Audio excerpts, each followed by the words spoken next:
After the Las Vegas massacre, the deadliest in modern history, new evidence is still trickling out about what happened and why. Surveillance footage of Stephen Paddock at the Mandalay Bay Hotel in the week leading up to the attack came out today. You're seeing it on your screen. We first see Paddock on September 25th checking into the hotel. Over the next few days, he doesn't appear to be preparing for anything, much less a killing spree. He gambles on the casino floor, at several different video poker machines. He seems like a loner and is not joined by anybody else, at least on these videos. Otherwise, he's unremarkable.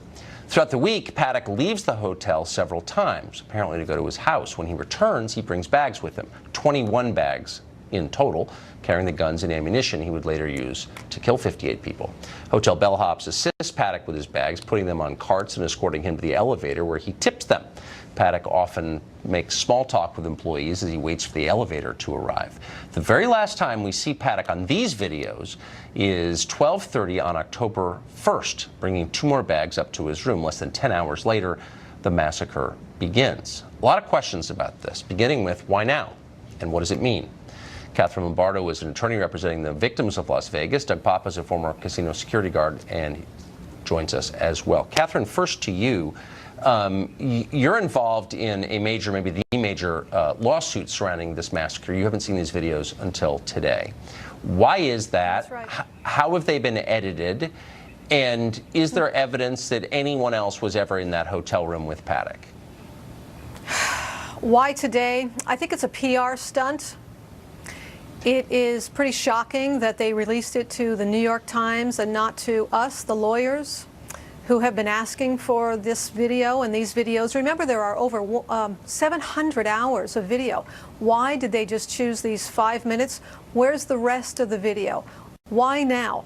I'm so concerned for my clients because my clients, who are all victims, are suffering. They're suffering still today from PTSD and the symptoms that come along with that. For them to see this without warning, I'm just worried for my clients. But regarding the video shows something. It's exactly what we've been saying happened all along for the last 5 months. It is shocking to see how confident and casual the shooter, Paddock, was to ask the valet and the bellhops to help him unload his arsenal of 21 bags, haul that arsenal of weapons and bullets up to his 32nd floor. He knew that the security at the Mandalay Bay, there was no security. And in today's day and age, we already know that in Las Vegas, the casino's security teams are trained in all kinds of things to detect the indicators of what to look for. Right. So, Doug, you just heard Catherine say she believes there are about 700 hours of video with Paddock contained in them. This is a 5-minute selection, so there's context missing. But from what we have now, what conclusions do you draw? Well, the video was released by MGM. It was not released by the Las Vegas Metropolitan Police Department. And they made a statement today saying that they did not release it, that the video was owned by the MGM, and that's who released it.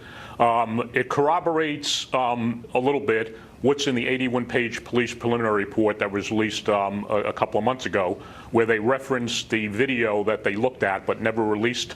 And they are saying that they see Paddock at different times bringing up about 21, 22 suitcases into the room that they allege contained the weapons and the ammunition. That's all well and fine. I'm more concerned right now, what I want to look at as a former director of security and investigator and police officer, is I want to look at the lock interrogation reports for both rooms 32-135 and 32-134. Because if you remember, in the police preliminary report, they said that at 21:36 hours, which is 9:36 on October 1st, the deadbolt was engaged to room 135, and then 10 minutes later at 21:46, 9:46, the deadbolt was engaged on room 134. It doesn't say anything else reference the lock interrogations in that report, other than they reference that they did use lock interrogations. So my point being is this, okay? If the deadbolts were on those doors 15 minutes before he opened fire, and the lock interrogation reports, when we get them, will show whether those deadbolts were disengaged from the door and/or if the door was opened after or during the shooting and prior to the police strike team going into the room.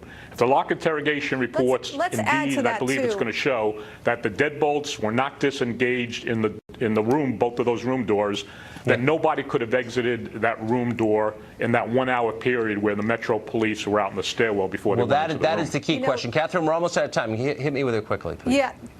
I want to add to that. MGM released this to New York Times. What does that tell us? It tells us that they can release the evidence that we've been asking for over 5 months. We have asked for it. They haven't given it to us. Why are they doing this? Just a 5-minute clip today. It tells us they have so much more that we've been asking for. My clients want answers. And there's a public interest in it as well. We share the casino security expert, and they join us both tonight. Thank you both for coming on. Thanks, Tucker. So, Doug, give me the overview here. We were talking in the break. We have compiled a list, my producers and I, of questions to which we have no answers. Very basic questions. I won't repeat them on the air, but basically we know nothing. That's true. Why? I don't have any idea. It was one of the reasons why I started writing the stories right after the incident for the Baltimore Post-Examiner. I wrote 35 stories to date and try to get some answers from the Las Vegas Metropolitan Police Department. And every time you called up the PIO, initially they're either very rude or they just say, they comment that it's an ongoing investigation and they can't talk. I had some specific things that really bothered me from the start. One is where was the 40-member SWAT team the night of the worst mass shooting in American history? And let's start there. What's the answer to that? Nobody knows, and actually nobody actually asked the question to Sheriff Lombardo to this day. I was the only one that wrote these in the stories. I do not know where they were. I do know from doing my investigation and talking to sources within and outside the Metropolitan Police Department that Levi Hancock, who was the officer that breached the door with explosives, went in with an ad hoc team of 2 canine officers and I believe that Carlson was the gang unit detective. And he was a little concerned about his safety from what I was told because he was going in with people he never worked with before. His SWAT team members weren't anywhere in sight. That's one of the things I raised, one of the issues I raised in the story. I do not know. And that's, you can add that to a long list of things we don't know. So I think a basic question I've had from the beginning, and I haven't heard it addressed, is did Stephen Paddock come to the attention of authorities, federal, state, or local, before this shooting? And I'm not alleging a conspiracy, but it's a basic question. Did they know who this guy was? Do you know the answer to that? I don't know the answer, but I suspect the answer is yes, based on what I've heard. Listen, I can't remember what's rumor, what's conspiracy theory, and what's facts on some days, but I've heard a lot of things. I've actually received a lot of information on paper. Yeah, I think they knew who he was. Of course they knew who he was. So answer that even more basic question. You're handling the legal end of this. Where's the information coming from? The FBI have apparently taken over the bulk of the investigation. Is there a central source for known facts about what happened, or is it just ad hoc? There is no source right now at all for any information as to what happened. Like I've said from the beginning, we expect it to take 4 to 6 months for the investigation. Look, I've said from the beginning that the lawyers for MGM and the corporate executives have been hunkered down in a room from day one, moment one, and they are putting all of their resources to protection of themselves, defending themselves. That's it right there. Look, I don't know the answer to any of these questions, but I know lying when I see it. I can smell it, and there's a lot of it around this story. I suspect that, I'm not alleging a cover-up, I don't think it's as simple as that, but that the authorities are trying to cloak their incompetence from the public. Do you have evidence that that's true? Well, one of the things I picked up on the stories I did a story on was that I was told through sources inside and outside the police department, and I verified it, was that the homicide division early on was pulled off this case. Now, homicide detectives normally investigate homicides and suicides because you don't know if a suicide is actually a homicide until it's investigated. Right. They were pulled off the case, and the case was given to an entirely different bureau commander. It answers to something to the public accountability section. Now, the captain of that force investigation team that's investigating the Paddock shooting, and I was told this by the homicide unit of the LVMPD, the captain who oversees that bureau is Captain Kelly McMahill, who's the wife of the number 2 guy running the Las Vegas Metropolitan Police Department, Under Sheriff Kevin McMahill.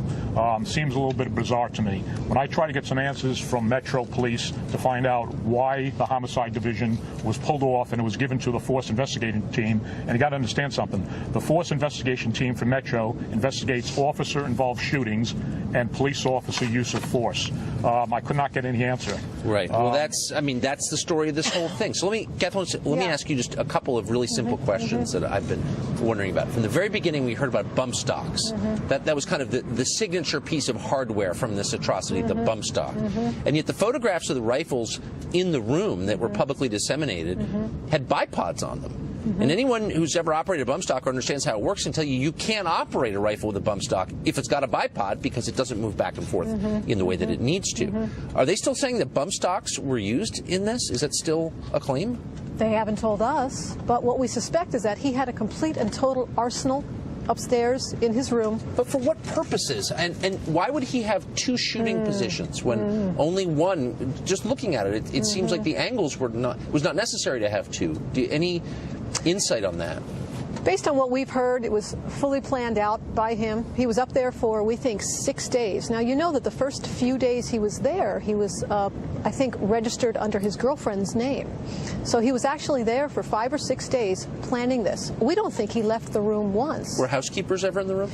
We don't think housekeepers were allowed in the room either. He had the do not disturb sign. So once MGM, Mandalay Bay, gives us the answers that I've requested, that we've requested through our subpoena process, you know, through the civil investigation pursuant to the lawsuit.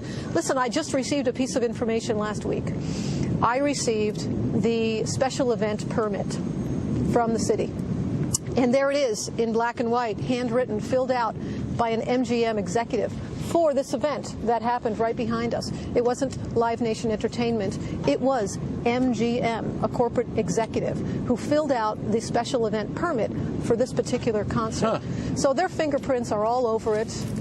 So why would, finally, Doug, why would the interior door be locked? Police said they broke through, A, and B, how in the world could an officer have fired a weapon accidentally in the room after the shooting? Is there any explanation for how that might have happened? No. Again, I raised both those issues in my story. As far as for the door being locked, because they did breach the outer door when they went in. Yes. I think you heard that on the radio.